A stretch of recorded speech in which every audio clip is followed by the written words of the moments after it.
Hello, everybody. Happy Saturday. Venus Rose here with another collective update. So it is Saturday. We have 3 numerical vibrations that are dominant this day. The number 9, the number 3, and the number 1. 9, I felt, was synonymous with Saturday. Saturday is ruled by Saturn.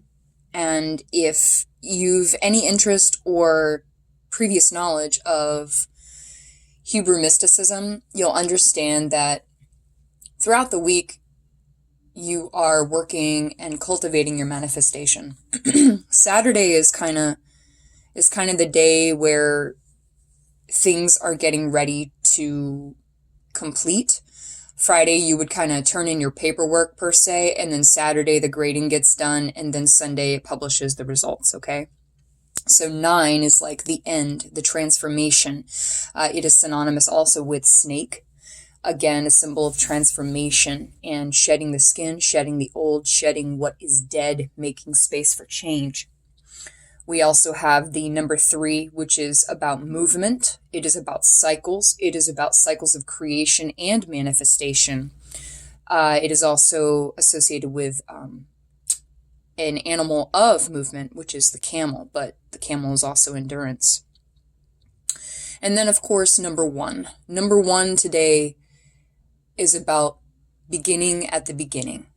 You know, it's preparing ourselves for the next step after going through some sort of transitory end. And even today's reading is extremely synced with the numerical qualities that I just described. So we have, first and foremost, we have the mummy, which is change, and we have the Lady de los Muertos, which is acceptance and equality. Now, with the mummy, I was attracted to the top of the moon that is illuminated. Okay, so something that has been gone over in the mind for a long time, and it's finally come to this peak of awareness. And being that the mummy is a symbol of what is dead and old, excuse me, guys, this is an understanding that there is a great change afoot, and that with the lesson of acceptance and equality that Our Lady here is presenting to us, that what you have known, you are now accepting. You are in a space to accept, and you must accept the change, release what is dead and dying and gone, something that is old, something that you've known about for a long time. Simply just accepting it and living with the equality that whatever is leaving, you have to be okay with. Our Lady, the Lady of Death, she doesn't discriminate. And that's one of the biggest lessons in this message here, is that when you die, death doesn't discriminate who you were in life. She accepts you if you're broken. She accepts you if you're rich. She accepts you if you're sickened. There's no discrimination, and that's where equality comes into play. If someone is leaving your life, or you've been waiting for someone to come back, can you truly release them and accept the change that they're not going to come back? Can you accept that they are happy and be genuinely happy for them? And reciprocate that equality, that you can be happy for them. You want them to be happy, as they probably do for you too. And that's a really, really hard lesson sometimes for us, because we have a lot of rejection wounds where we didn't feel worthy enough, not good enough. The beauty of this lesson is that you can be just like the Lady de los Muertos. You can accept and you can reciprocate that equality. You can unconditionally release yourself and accept the change. You can accept that what you wanted is not coming. And that's fine. Confirming this is the Three of Swords and the Page of Wands in the reverse. So again, it's that the Three of Swords is the grief,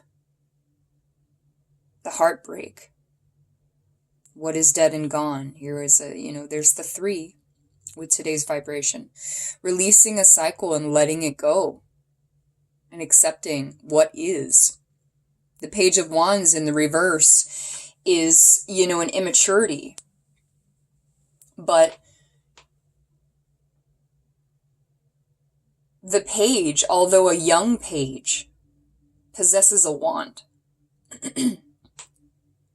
And they have the right, they have the ability at any moment in time to reassess how they distribute the energy from their wand. Their wand is an extension of their creation.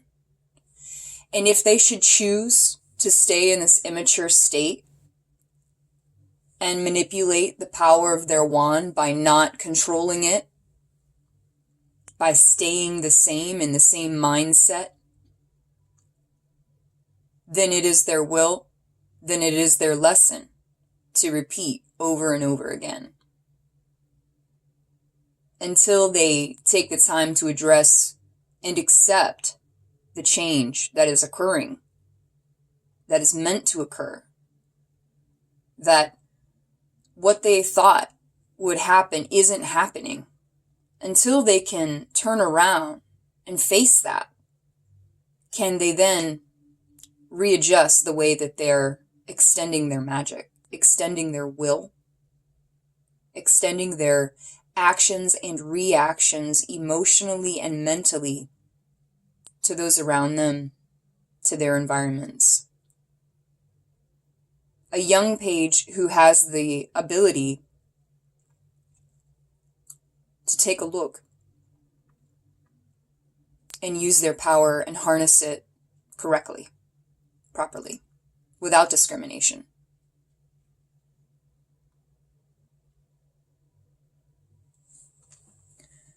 And then the final two cards here, we have Inner Earth. You'll survive this. New solutions and beginnings. So again, that's that number 1. So even the cards reflected, we have these two here, which are synonymous with the number 9. We have the Three of Swords here, synonymous with the number 3, and the wand, of course. And then we have number 1. New solutions, new beginnings. Jump in. Andromedan energy, adventure, say yes to change. So literally each section of cards here that I've pulled are synonymous with the numerical vibrations for Saturday, March 18th. So that's really what it is you have to look at the transitions as an opportunity. Like whatever is dead and dying and being released from your reality is again an opportunity for you to flourish in a different direction, doing something differently. That means a cycle is given the advancement to complete so that you can move on to something different. And even though it may feel like you can't get through it, like the grief is too much, just remember that the grief is there to teach you. It is a very good instructor at bringing to your awareness what it is that you can shift about your awareness.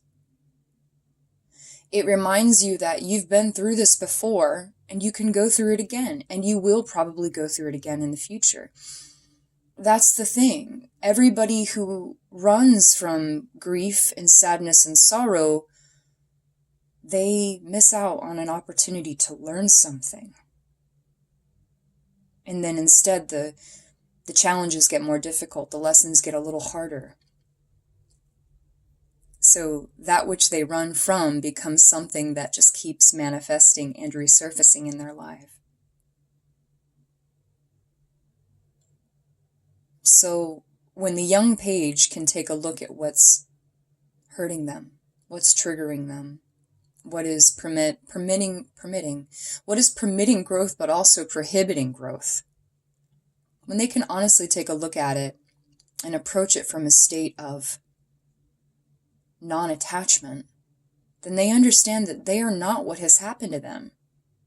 However, they do control how it affects them. And if it feels like they can't control it, that's when it needs to be addressed the most. That's when they need to look at what's bothering them and really sit with it, dive in, jump in here, jump into whatever is causing you grief so that you can move through it, because the only way out is through. And we constantly fulfill ourselves with distractions so that we don't have to feel the pain. And again, that's not the right way to go. It's a misuse of power. We're all living, breathing wands, and we extend our energy by how we respond to our reality. So today's lesson is most definitely about a reflection of the old and dying and dead, and accepting the change that it presents, no matter how painful. Because you always know that when you get on the other side of it, man, there's nothing quite like the feeling of going through a stage of grief and then suddenly feeling like you've been liberated from it. It is an exhilarating feeling and sometimes euphoric. And it is what, again, guarantees you the appreciation for the happiness, stability, and new opportunities that are before you as soon as you move through that stage of grief. That is the alchemy of life. That is the wheel of life. Because if everything was in a constant state of happiness, what would we learn? How would we change for the better? Okay, everybody. That was the Saturday update, and I do hope this finds you in the highest of spaces. Have a great weekend.